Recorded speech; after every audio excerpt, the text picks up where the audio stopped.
Greetings and welcome to another edition of the Watchmen. We are a couple of dudes just sitting on the wall watching the world go by, and we finally got our schedules together. So Checkmate and I are back. How was it going, Checkmate? It is going well, PaulthePoke. Hope everything's going well with you. It has been too long, but we've both been wayward, ships in the night almost. Scheduling. Yeah. We've got a pretty ambitious little schedule of events we've picked out for everybody this evening, and we are going to start, as always, in the promised land when there's big news. And for those of you who've been following, there's plenty of big news coming out of Israel over judicial reform. Prime Minister, well, the crux of the argument is how much power should the Israeli Supreme Court have? And Prime Minister Benjamin Netanyahu wants to reform that. And there's a little bit of dissension even within his ranks, and definitely those on the left they do not want to change anything. They want the status quo, which that sounds kind of odd that you have a group of people on the left who are very progressive and yet they want to leave things the way they are. But I digress, and I know you have plenty to say about this issue. Yeah, I've been tracking this on and off. I've got friends who are much more intimately familiar with this, and they, in fact, have ringside seats to the entire thing. I have been keeping an eye on what it is they're saying, what it is they're posting, and this whole issue and the piece that you have up there, Paul, has probably the best take, in my opinion, on what it's about, what has transpired, and where we find ourselves, and it's really pretty fresh. What it comes down to is you have an overly assertive judiciary in Israel that at any given moment can decide on its own unilaterally above the other two branches of government. Of course, it's parliamentary government. So the unified executive, if you will, is merged at the senior level with the parliament itself, but it can assert itself at any time it wants to invalidate the will of the people in the parliament. That's basically the upshot of it. And this particular Jonathan Tobin piece, I thought, really neatly outlined what the real problem is. There's a ton of foreign interference going on in all of this, from the usual suspects, the World Economic Forum in particular, well-moneyed Democrats in our country, the Chinese, certainly with respect to Palestinian questions and Arab-Israeli questions. I'm convinced Qatar is in there somewhere. So this is the entire world ganging up on the Likud and Netanyahu in particular, and they decided that this is what they wanted to the hill that they wanted to die on. What's interesting is another friend of mine is over there and was taking a journey recently on public transportation, and he said that, in fact, some of this really amounts to a lot of media magic, that it's not as disorganized and the left is not as strong as they appear, there's a lot of media magic involved. But the people who are heading this are very well organized and very well funded, and it's coming from abroad. And it conjured the question when I started posting about this, is that if forces are gathering externally against Israel, what better way to go than to assemble a fifth column within Israel itself? Well, this thing too, and I know I'd put some things out a couple of days ago, and I was just amazed at how quickly this thing kind of spiraled out of control. And, to listen to the press as they were spinning it, it was because Netanyahu had removed, his own what was it, defense minister, who happened to be the same party as Netanyahu, and they, of course, spun it as he was being a dictator. And I talked about this too. It's the optics of this look really bad to me, especially with some of the legal troubles, whether they're real or not. I mean, how convenient if you alter the rules that, oh, by the way, they do benefit you. I just thought the optics of this don't have a dog in the fight, but it doesn't look good. I'll say that. Yeah, and the ostensible figure behind the side that is arguing for status quo and very vehemently arguing for status quo, sort of the chief person among the guardians of the status quo, is Ehud Barak. I'm convinced that that guy is deeply compromised by the Israeli security state, and they're just working him like a puppet. I'm absolutely convinced of that. So when you think of deep states, America has a bad one. Israel has a worse one, and that's also something that's in the background of all of this. And this was put out, and this was a tweet. Probably will mispronounce her name, Rula Jabril. Now she is, by her admission, she is a citizen of Israel and Italy, dual citizenship, but identifies as a Palestinian. And so one of the things that happened, in order to get Netanyahu to table judicial reform, put it on hold, put it on pause, member of the of the right, this gentleman right here, Ben-Gvir, he got his own little militia out of the deal. And I want to say I saw something like 2,000 member militia army at his disposal that he's going to be in charge of. And he has a history of not taking any junk off anybody. And so he kind of held the power with some of this with Netanyahu's government, in that there were threats to dissolve the government, without certain concessions from certain factions and parties. Well, one of the things he got is he got his own little militia. So, yeah, there's a lot of distortions and exaggerations, as you might suspect, about Ben-Gvir, and he is a man of resolute conscience on certain critical issues.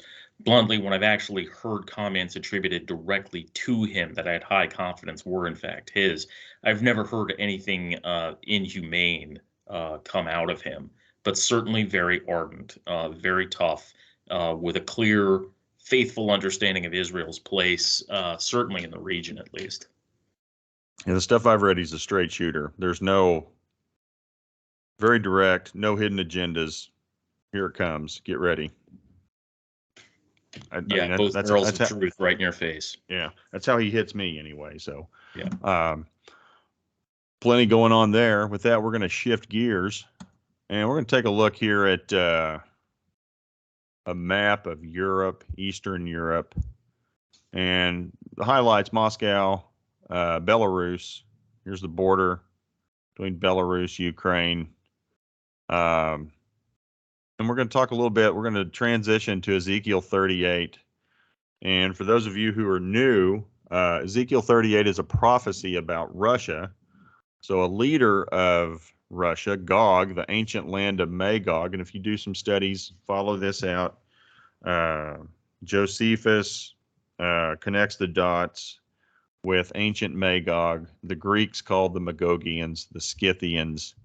Josephus connects the dots. Hey, that's what we would consider modern day Russia. And the Russians, today's Russians, consider themselves Scythians. So to me, that's pretty straightforward. Well, Russia will be joined by some other ancient names in this prophecy, which include Persia. We know that to be modern day Iran. Not much of a discussion there.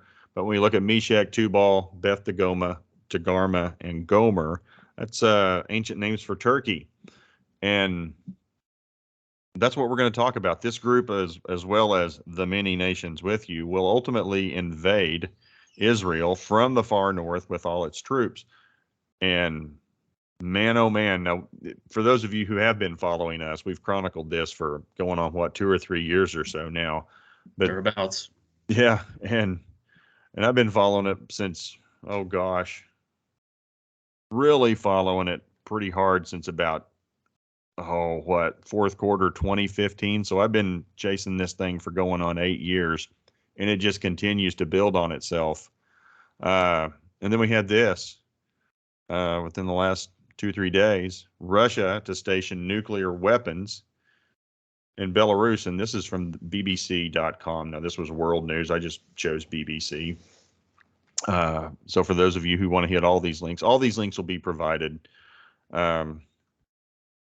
Putin says, of course, he's not violating any treaties with this, but because they withdrew from them.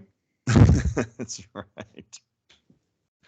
Therefore, the other thing is what they're showing there is what I believe they're deploying. The Iskander missile is under the cutoff for the Intermediate Nuclear Forces Treaty, and it's considered a substrategic nuclear weapon. So therefore, it's okay.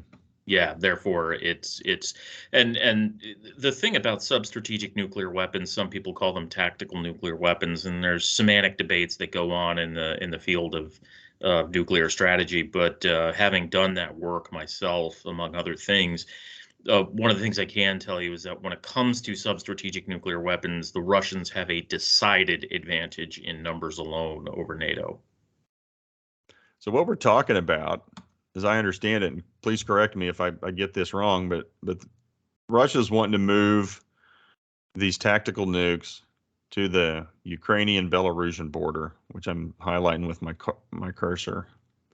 And you know, the thing, it doesn't make any sense to me. What difference does it matter if, you know, Russia say they have nukes up here on their western border or down here? And Putin's always making comments. Medvedev's made some comments. Hey, we can turn England, the UK, into Mars in 5 minutes. So to me, it doesn't really. It's posturing, and it's like, well, does that really matter? Other than, hey, we're moving these. Is that of any strategic importance as you see it? Well, the Iskander has a fairly short range. Its accuracy is unknown to me, which also, even if I did know, I'd probably be a little hesitant to talk about. But the Iskander has a fairly short range, and putting it on that border really threatens Ukraine and gets them to think twice about their upcoming spring offensive that they have been regularly touting. And this news came out that the Ukrainians are receiving Leopard main battle tanks from Western Europe, as well as Stryker vehicles from the United States. And you know, the thing about the Leopard is it's very accurate, it's very agile, it's exceptionally maintenance intensive from what I have heard. I could be wrong, and I defer to any tankers out there that happen to be listening.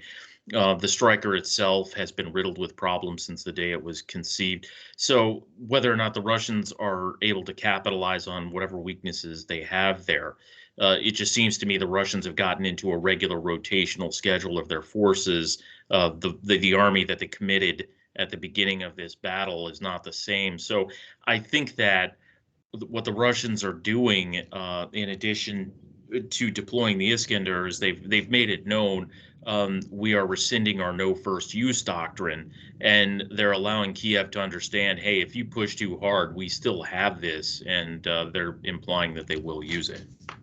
So do you take any credence into the idea that part of a Ukrainian offensive in the spring will be to take back the Crimea? What are the chances of them trying to do that and executing it? I think that truly is red line territory for the Russians. I think they are just not at all prepared to ever give back the Crimea ever again. And they have a pretty historically clear case for why it was folly for them to give it away to Ukraine in the first place. They have a major naval base there.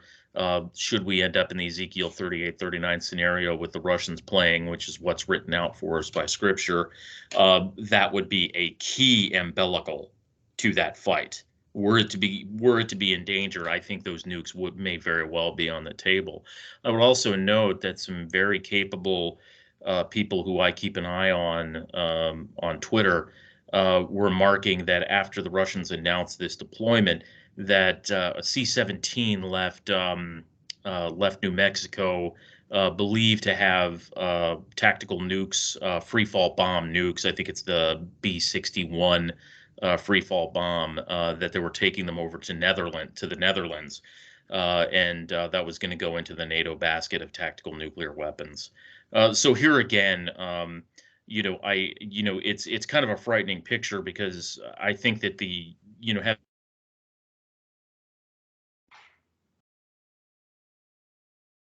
Hello? nuclear stuff. I think we're getting just a little too casual discussing nuclear deployments and nuclear war. I think we're just getting way too comfortable with this as a country. Yeah, and that's the thing too that scares me about it. It's like, at some point, pardon my French, but dump or get off the pot. And I know we don't want to have that attitude with nukes. That's not good. Also, too, you know, you look at what they've taken, what Russia's taken in Ukraine. I mean, they want control of the Black Sea is what they want control of, and as best as they can. Yeah. And then this is just, you know, a bald guy just making observations, looking at this map. And not a lot of people talk about this, but this little area right here called Kaliningrad, I don't know, but you can't tell me they probably don't have something stationed in Kaliningrad, you know, to get them a little closer to the, you know, to Western Europe. It's certainly well armed, at least in terms of its conventional presence. But to the new question, I think by now we would have heard from European press if there were some sort of nuclear force stationed there, and I've certainly heard nothing. And that is Russia. I mean, people don't realize that, but it is Russia. And this is the part that's just, this boggles my mind. This is kind of consistent with any article I've read out of the West. Like, there's a timeline for storing tactical nuclear weapons in Belarus is hard to believe. And, you know, the West has all these, a timeline for this, a timeline for that.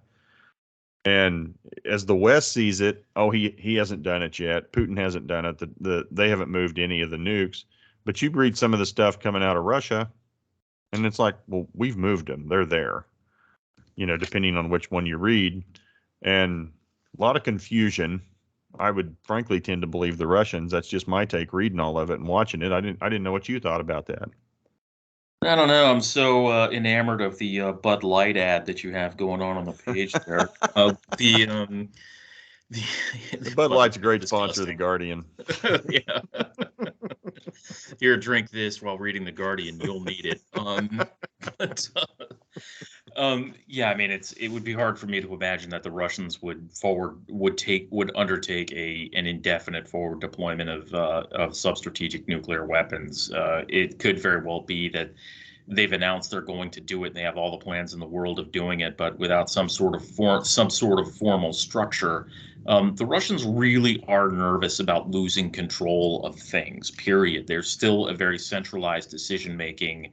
They're very centralized in their decision-making. That's their orientation. So when it comes to nuclear weapons, the idea that there wouldn't be some sort of formal structure in place boggles my mind. So I think at least announcing the deployment, though, really gets people to sit up and take notice. And that's one of the reasons why Putin does it. It's the only time he can get that nudnik behind the podium in the White House to actually pay attention and address issues seriously is when the nuke issue comes out.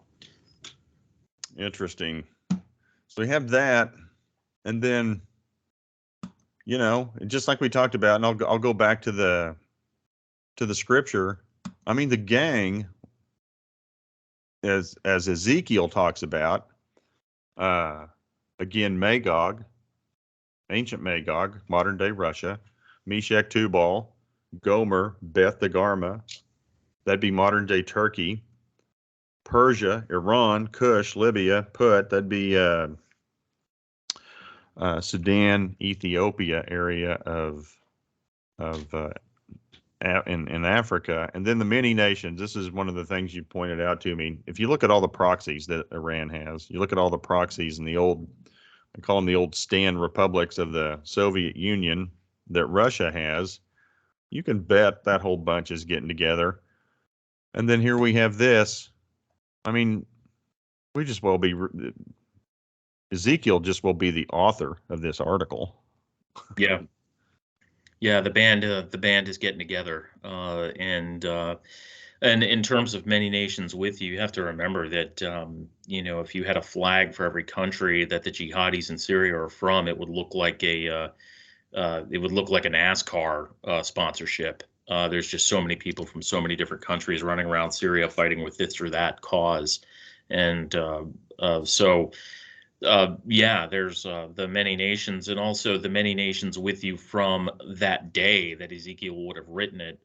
You know, some of these tribal confederations are probably no longer even known in modern history in places like Russia, Turkey, Ukraine for that matter, the Central Caucasus, the Caucasus, all the way down into Syria. Some of these lesser known tribal confederations, are gone by thousands of years, but in the day that he would have laid down the prophecy, yeah, many nations.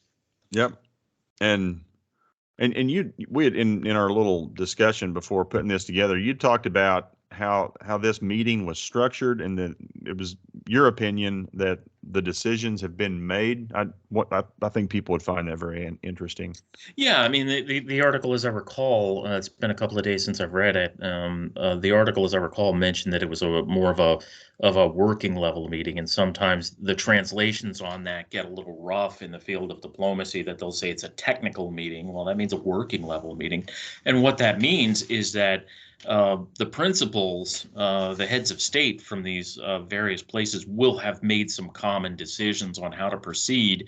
And these are the senior functionaries who are going there to work the kinks out. So agreements are already there. If it's a technical meeting, that means it's now a question of modalities.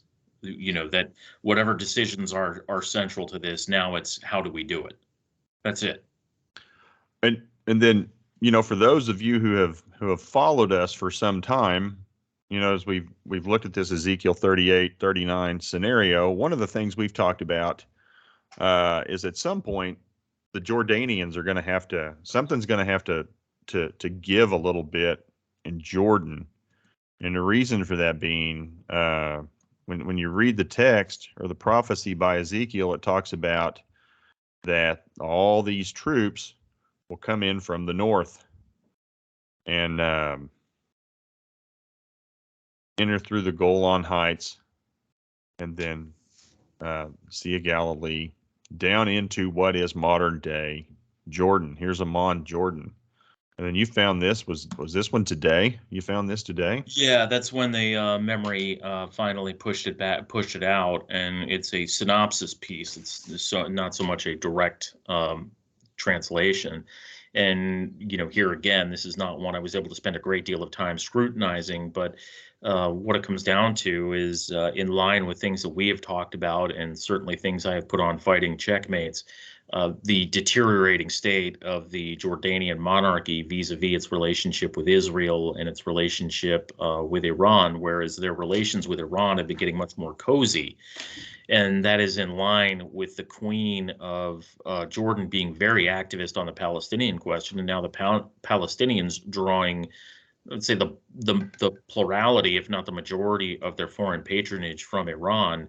That it's sort of natural. Jordan, being a primarily by population Palestinian country, has warmed up to the Iranian influence, and it's really trying the Israelis' patience, because they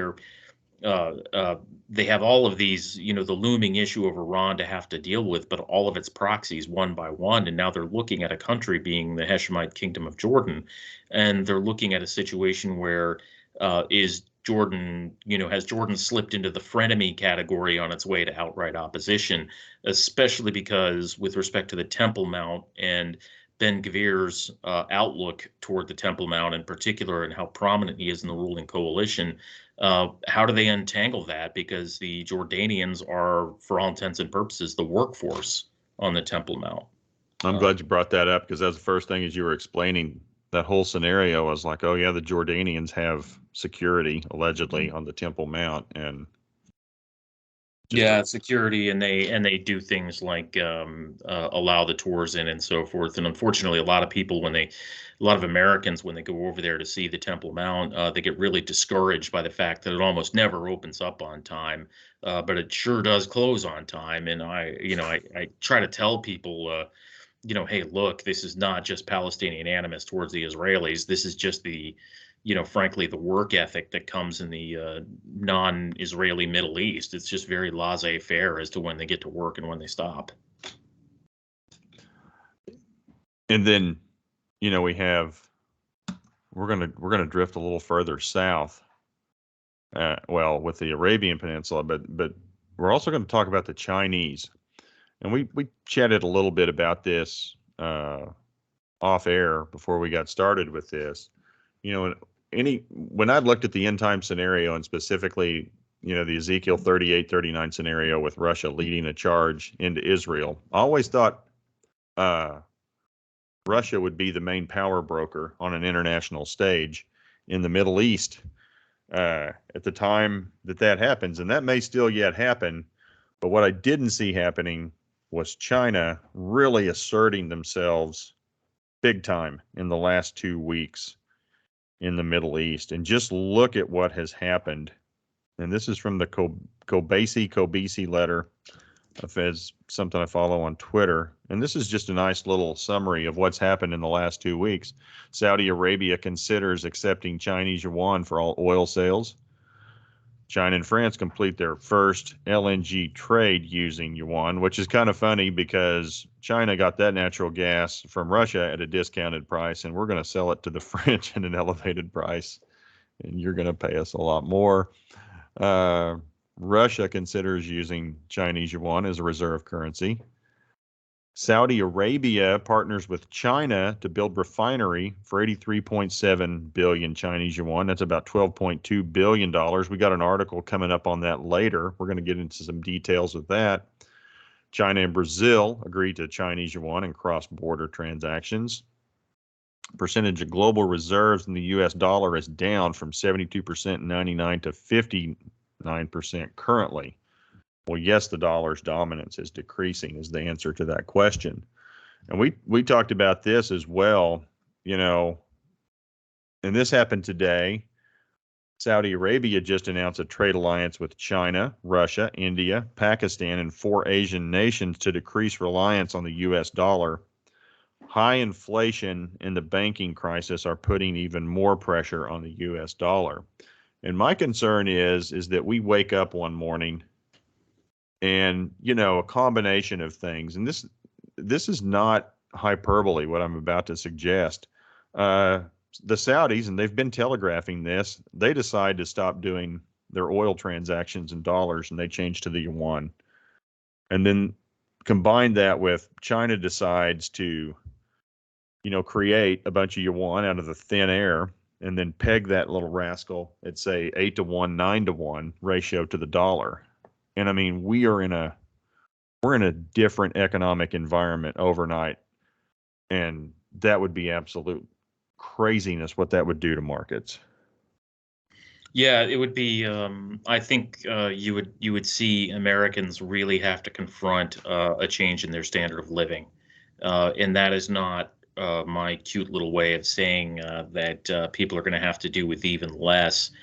So much as companies that are out there that are making a great deal of money right now on what amounts to an economic decline. Mortgage companies, for example, really going to have to rethink about the way they do business, real estate evaluations, and so on. The cost of food would be exorbitant in the United States, and food comes first, food and clean water. People would really have to change the way that they exist were this to happen, because we do have a standard of living, because the guarantee behind the U.S. dollar is Americans themselves.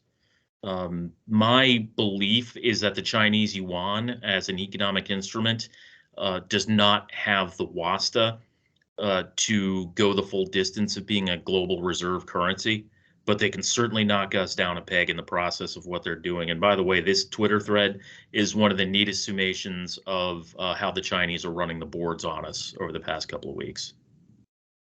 And we're going to dive into that a little bit further. And this is with, Putin and Xi got together last week. And, Xi tells Putin, change that hasn't happened in 100 years is coming. And we are driving this change together. And are they planning to end U.S. dominance? And I think this is directly tied to currency issues, that they want to knock the dollar. They've been selling bonds, like they had bought a whole bunch of our bonds, and they're selling our bonds at a record rate, that being China, which again is putting more pressure on our financial system. And I think this is all about economics and the dollar. I quite agree. And the other thing that's in all of this, I mean, I know that the people who have the money to be able to afford plenty of wiggle room, the World Economic Forum, the Bilderberg kind of crowd, I'm waiting for the moment that they wake up and realize they've been double crossed by the Chinese, who they've been venerating for a long time. Because if the Chinese will do this to the United States of America, they got no problem doing it to a bunch of West European banker boys. As far as I'm concerned, the World Economic Forum, would this go the entire distance as the Chinese envision it? They're next under the sword. Well, and that's the thing too. I mean, you can see where. Well, instead of talking, I should go to. Well, let's cover this first. China welcomes rapprochement between Saudi Arabia and Syria. So, not only they want to mess with economic conditions, the Chinese brokered relations between the Saudis and the Iranians, which is just would have been crazy talk if somebody would have mentioned that a month ago. And then they also followed that up by getting the Saudis and the Syrians together. And they are now becoming a kind of a broker and an agent for, quote, peace, air quotes on the term peace there. But they're really, really injecting themselves into the Middle East economically and diplomatically. This comes at a time where the Iranians are noticeably stepping up their attacks against American forces still present in Syria. I think that the Chinese play here is to first get us thrown out of Syria, and that taking us off the table really empowers the Russians and the Turks to do the rest of the diplomatic gamut, naturally with Chinese advice and consent. And those attacks you're talking about, that's in Deir ez-Zor in Syria, is where that's been taking place. And I saw, what was it, like close to 80 attacks the Iranians 83. have? Yeah. 80, yeah. Under the leadership of, under President Biden. I call him Captain Senility on Fighting Checkmates. And I don't mean to make light of senility. It's a very serious thing, but I want to feel sorry and think that what is being done to Joe Biden is cruel, save for the fact that I've met the man and I've dealt with him professionally. And having done that, it's kind of hard for me to drum up the sympathy, knowing the way he is. Well, and again, that's on one of those little biblical rivers called the Euphrates. And again, just another example of all these things written, depending on when it was written, from 2,000 to 4,000 years ago. Here we are in 2023, and this stuff is front page news. Unbelievable. But that's where those attacks are taking place. And we're going to spend a little bit of time in. There we go. The great river Euphrates. The sixth angel poured out his bowl on the great river Euphrates, and its water was dried up to prepare the way for the kings of the east. And I get 1 to 2 articles every week. Euphrates is drying up. Euphrates is drying up. And between drought and the whole dam system up in Turkey, Euphrates is drying up. And now, granted, this is later in the 7-year tribulation. This is the bowl judgments, the last set of 7 judgments. But again, these are trends. We can see these things trending toward what's written in Scripture. And I know you had some thoughts on this as well. Well, I just found it. I found it amazing that I'm sure over time that the Euphrates has run dry before, just because of just the arid, rugged nature of that part of the world. But I found it's interesting that as we're going through this particular set of difficulties, that it's happening now, and in preparing. Prepare the way for the kings from the east. I found that really interesting, just in the face of the way the Chinese are asserting themselves, and that they certainly, in their diplomatic gamut, one of the flies in their ointment in terms of taking into concern allied equities, and their allies being Iran and in an emerging case Saudi Arabia. One of the flies in the ointment would be the Israelis, because I think that the surest way you handicap the Israelis and stand by your allies is to go back into the Palestinian question, reopen the Palestinian question outside of the Abraham Accords. And that is also a Chinese objective, I'm sure, is rolling back the Abraham Accords. Yeah, and it's almost as if like they're trying to create their own accord, if you will, and their own set of relationships for, again, air quotes, in peace. Uh, and then, you couple that with, this is looming out there. We talked about this as well beforehand. Genesis 15, verses 18 through 21. This is the Lord made a covenant with Abram. This is before he renamed him Abraham. To your descendants I have given this land, from the river of Egypt, that'd be the Nile, as far as the great river, the river Euphrates, the Kenite and the Kenizzite and the Cadmonite and the Hittite and the Perizzite and the Rephaim and the Amorite, Canaanite, Girgashite, Jebusite. I mean, when you take a look at that landmass, I mean, there it is in green. We can go back to our map. Here's your Euphrates River. Here's the Nile. I mean, holy cow.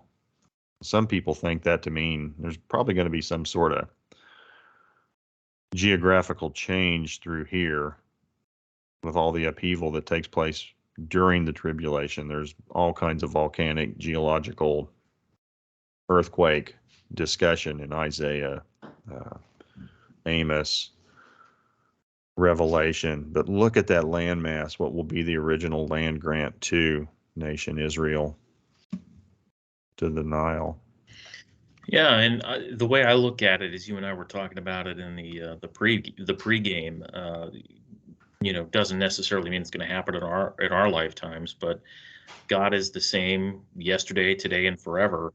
He doesn't go back on his promises. So this is yet to be fully realized, and so it kind of brings back into focus the Jordanian issue, Western Iraq, Syria. It's really fascinating that were this to happen today, between the deposits offshore in the Mediterranean of natural gas and what is under the western desert of Iraq, that would make the Israelis the undisputed kings of natural gas in perpetuity. And something this hit me as you were discussing that. In the end time scenario, and it has to do with, it goes all the way back to Lot's obedience coming out of Sodom and Gomorrah. And then, the children that were had by his daughters, where Lot was the father, the mess in the cave. The Ammonites were promised to be preserved. Well, I'll be darned. Look where they're located. They're located. And it fits. Now you tell somebody that, and you're like, oh, come on, man, you've lost it. But that's what it says. If somebody wants to believe it, that's up to them. But we're trying to make a good faith effort to tell people the Bible does say these things. Yep. And I mean, that's so over the top to imagine that will be a future Israel. Well, there will be a future Israel. My guess is we see it from the mezzanine, but who knows? Like you say, God can do whatever he wants, whenever he wants, and how he wants. So, which takes us back to the to the Saudis and the Chinese, and we're talking about Aramco now. For those of you who are not familiar with Aramco, this is arguably the largest, most dominant oil, gas, energy player on the planet, and specifically in the Middle East. And they have agreed to build a refinery plant in China for the Chinese. And it's going to be, the transactions will take place in Yuan, in the Chinese currency. So it's a win-win opportunity, they say. Yeah. Yeah, and try to remember the Watchmen. We discussed the possibility of a turn from the Saudis, watching this administration kind of flail in terms of Middle East policy. We had discussed this as a possibility of the Saudis making a turn toward China, especially in view of the 25-year agreement that they have with Iran, that they would hedge their bets. And remember, some of you will have heard it here first. That's right, and and thank you to all the people who comment on some of these things that we talk about.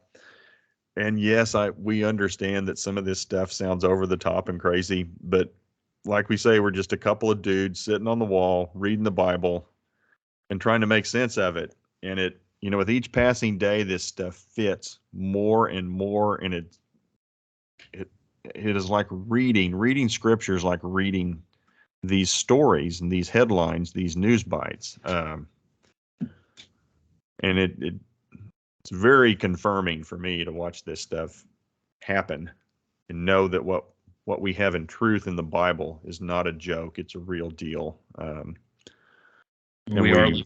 We are living in biblical times. Absolutely. And then this gets back to the BRICS companies or BRICS countries. For those of you not familiar with the BRICS, again, we've been talking about the BRICS for years. So it'd be Brazil, just Brazil, Russia, India, China, South Africa. But it's not just that. Now they are claiming, take this with a grain of salt, not that we can trust any kind of data coming out of China, but the claim is made that the BRICS have overtaken the G7 in global GDP. Okay. That's quite a claim. Now, they've got their charts here. I don't know who Godfrey Roberts is. Well, he's an IMF, International Monetary Fund economist. That's a little suspicious in and of itself. But they say that China loans outpace the United States, but it's this map that really caught my attention. And the red countries are your current BRICS members. Look who they want to bring along as other members into BRICS. And this would be like, ultimately, I think they want to use the Chinese currency, but right now it's a basket of currencies between these countries, with the yuan, the ruble being the dominant currencies. But the thing and this happened earlier this week, this just was buried in the headlines. Mexico wants to join the BRICS members. So, and they say they have more GDP than the G7. So, yeah, not buying it, but not saying it can't happen either. Well, they're definitely emboldened. They're feeling pretty confident. I'll give them that. Yep.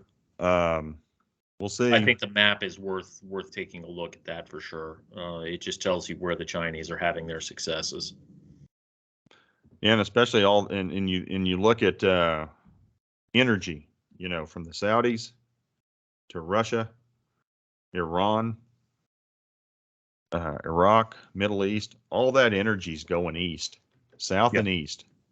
Yeah. The flow to the west is, I mean, we could find ourselves pretty isolated on many levels in a real short amount of time, from energy to currency to, I'd just say even potentially food in some cases where we import some of our food. But yeah, and all of this, mind you, would change in 18 months. Again, a lot of this would get rolled back if we just turn the spigots back on in the United States. Right.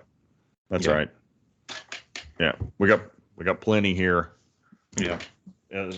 Just in North America alone, even Canada. I mean, yeah.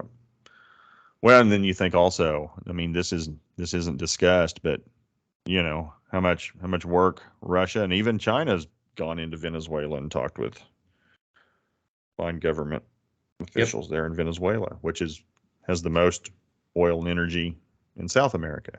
So that's right. Anyway, and again, we could wake up one morning. I suspect it'll happen on a Sunday. That's just me, but something crazy happens with the currency. Decide to pay for energy in yuan from Saudis, and China creates a bunch of yuan out of the thin air and repegs it. Hyperinflation. Here we come. Revelation 6. You've heard us talk about that. So this guy, this is the president of Kenya, and he tells citizens to get rid of U.S. dollars. Earlier in the week, says something's coming. he couldn't wait. He made the announcement a couple of days later, and they're joining the party. Not that Kenya's a major economic global powerhouse, but you can tell where people are starting to place their bets and who they have their confidence in, and it's not us. It ain't us. Mm-mm. I'm going to close out here with Hosea 4. Hear the word of the Lord, O children of Israel, for the Lord has a case against the people of the land. There is no truth, no loving devotion, and no knowledge of God in the land. And just think about our society. Cursing and lying, murder and stealing, and adultery are rampant. One act of bloodshed follows another. Therefore the land mourns, and all who dwell in it will waste away, with the beasts of the field and the birds of the air. Even the fish of the sea disappear. And that's and that's restated in Revelation, where it talks about a third of the sea. And even Ezekiel 38 talks about the birds have a big feast on all the different death that occurs. And then you had this happen. This is about a week ago. This is out of Australia. And this is the Darling Murray River, or I guess this would be the Darling River. Now I'll turn it over to you, Checkmate, in regards to what this means geographically and economically to Australia. Yeah, the Murray River and the Darling Rivers are two of the, I would argue they're two of the major agrarian lifelines for what is probably arguably the most arid continent on the planet. And they confluence outside of Adelaide in South Australia, and they dump out into the Bight of Australia and the Southern Ocean, of course. And it's just absolutely amazing. You can see on the map, that green area there around Adelaide, and is kind of your last stop for real agriculture. There's some, across the strait there, but if these rivers have something going wrong in them, fish included, freshwater fish dying, or a large fish kill, this gets taken really very seriously. So yeah, that's the Murray that you're running the cursor over, and then the Darling runs well north of there, and again they confluence there in Adelaide. So this is kind of a big deal, and the Lord does work in symbolism and metaphor. The Australian government has had its problems, especially during COVID. And a lot of the post-Christian, post-faithful traditions of Australia are kind of being abandoned, if you will. At the same time, what's interesting is at the same time they're making a decided turn away from the Chinese influence that has characterized a lot of their economic picture. So frustrating times, and for a fish kill like this, I do look at that as a sign from above. I have not done a deep exposition into what dead fish symbolize in the Bible, but I'm sure one of our good listeners or good viewers would actually have a better understanding than I. Please leave word on PaulthePoke.com.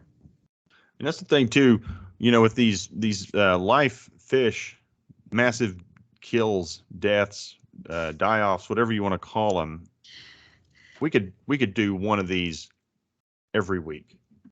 I mean, this stuff is happening on a global scale, from, massive amounts to fish death to, I did this several years ago, but just off the Great Barrier Reef, the death and the destruction that's taken place out there to that ecosystem, and how much fish, how much people eat fish off this little part of the ocean. And that's been going on for, golly, close to a decade now, probably, or a good 6-7 years at least. And, not to minimize all the other ones, but it's like I'm just picking the big ticket events, and it's getting to the point. I mean, you can just see what we've covered. Today's Wednesday.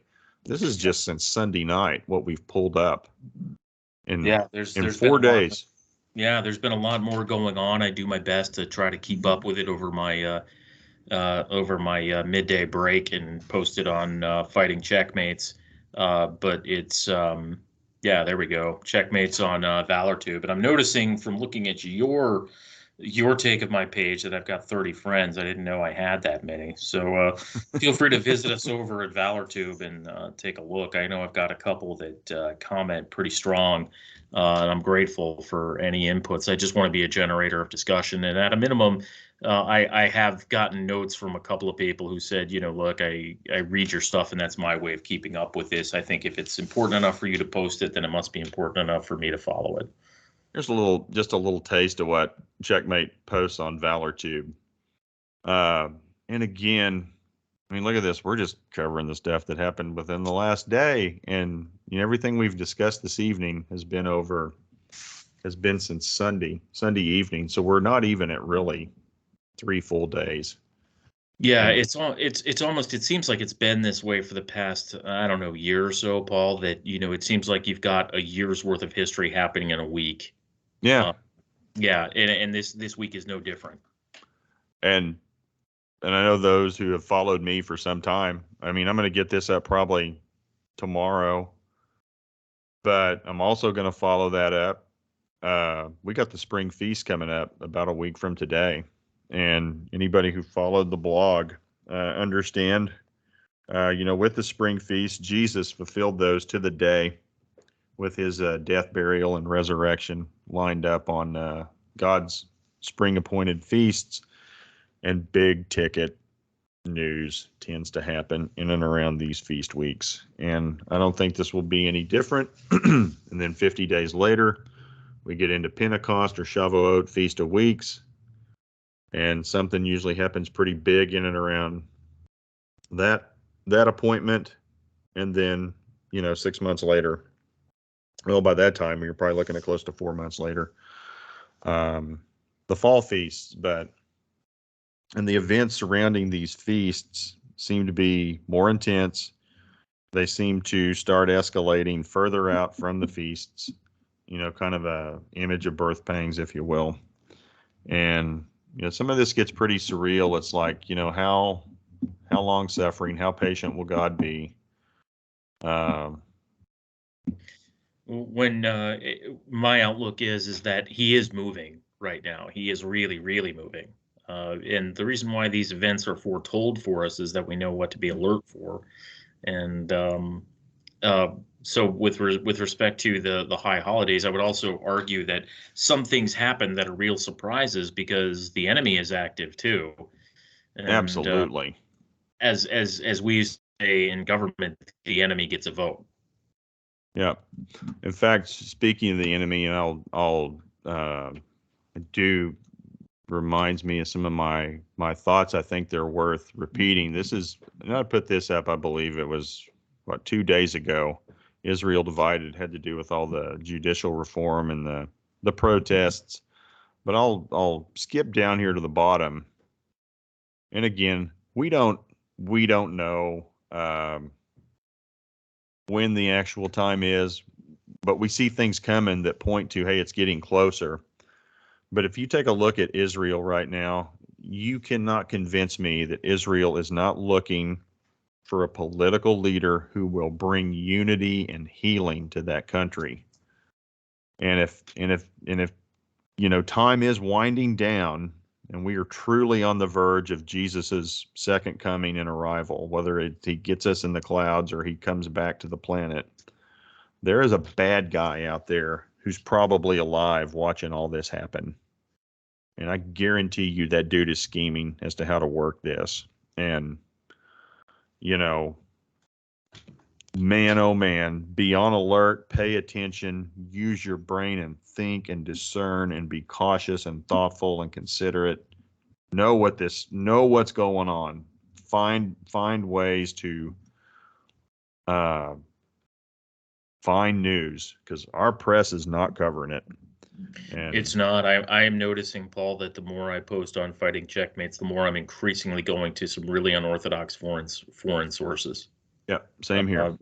And because having been at the State Department and having to deal with my share of really unfair stories on behalf of the U.S. government, I know how to sniff agenda journalism like there is no tomorrow. And there's sometimes I will post agenda journalism.